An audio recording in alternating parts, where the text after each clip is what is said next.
Amen.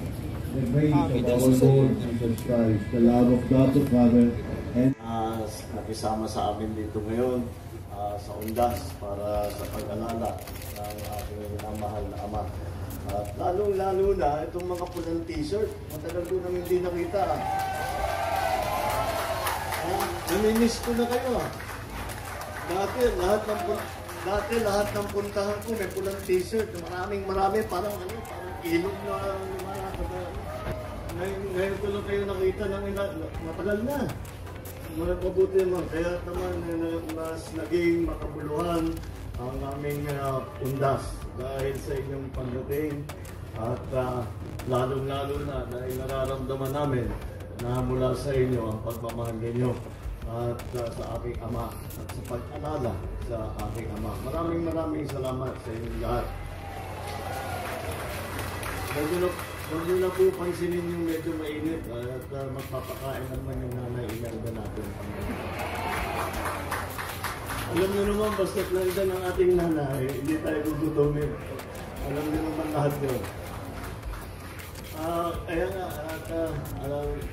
nasisiyan po ako at nandito kayo. Dahil kahit pa paano, mahalaga sa amin ang naalala ang aking ama, ang kanyang buhay. Hindi mo maiwasan na may kasamang lungkot na dala yung pag-aalala ngayon.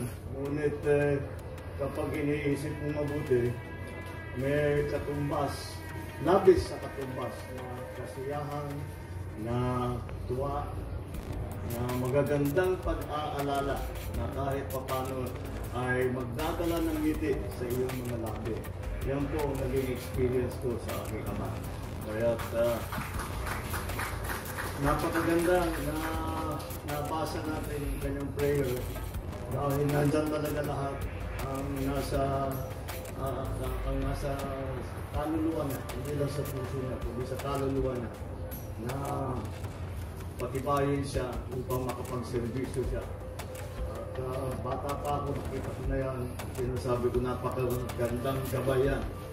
Ngayon na nakaupo ngayon ako bilang Pangulo, mas lalo naging mahalaga ang kanyang mga salita.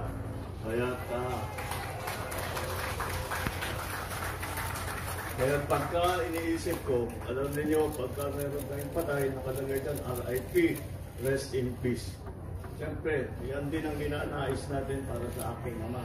Ngunit hindi sapat na sasabihin lang natin rest in peace.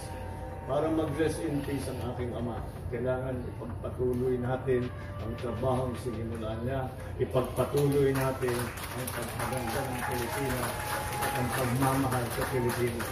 Yan ang magdadala para na sa ating ama at malalaman natin na tayo kapag tayo'y naus na, maiisip namin, nung kapanahunan namin, marami kaming nagawang maganda para sa Pilipinas. Maraming salamat sa inyo.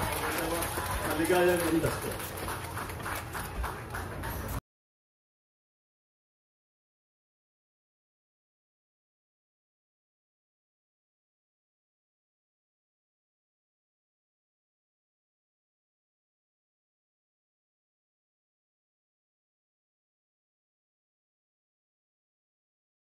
Pasalamatan kayong lahat na nakisama sa amin dito ngayon sa Undas para sa pag-alala ng aking minamahal na ama.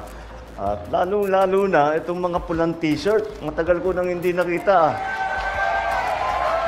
Kaya naman naging makabuluhan ang aming Undas dahil sa inyong pagdating at lalong-lalo na dahil nararamdaman namin na mula sa inyo ang pagmamahal ninyo at sa aking ama at sa pag-alala sa aking ama. Maraming salamat sa inyong lahat. Alam niyo, pagka meron tayong patay, nakalagay dyan, RIP, rest in peace.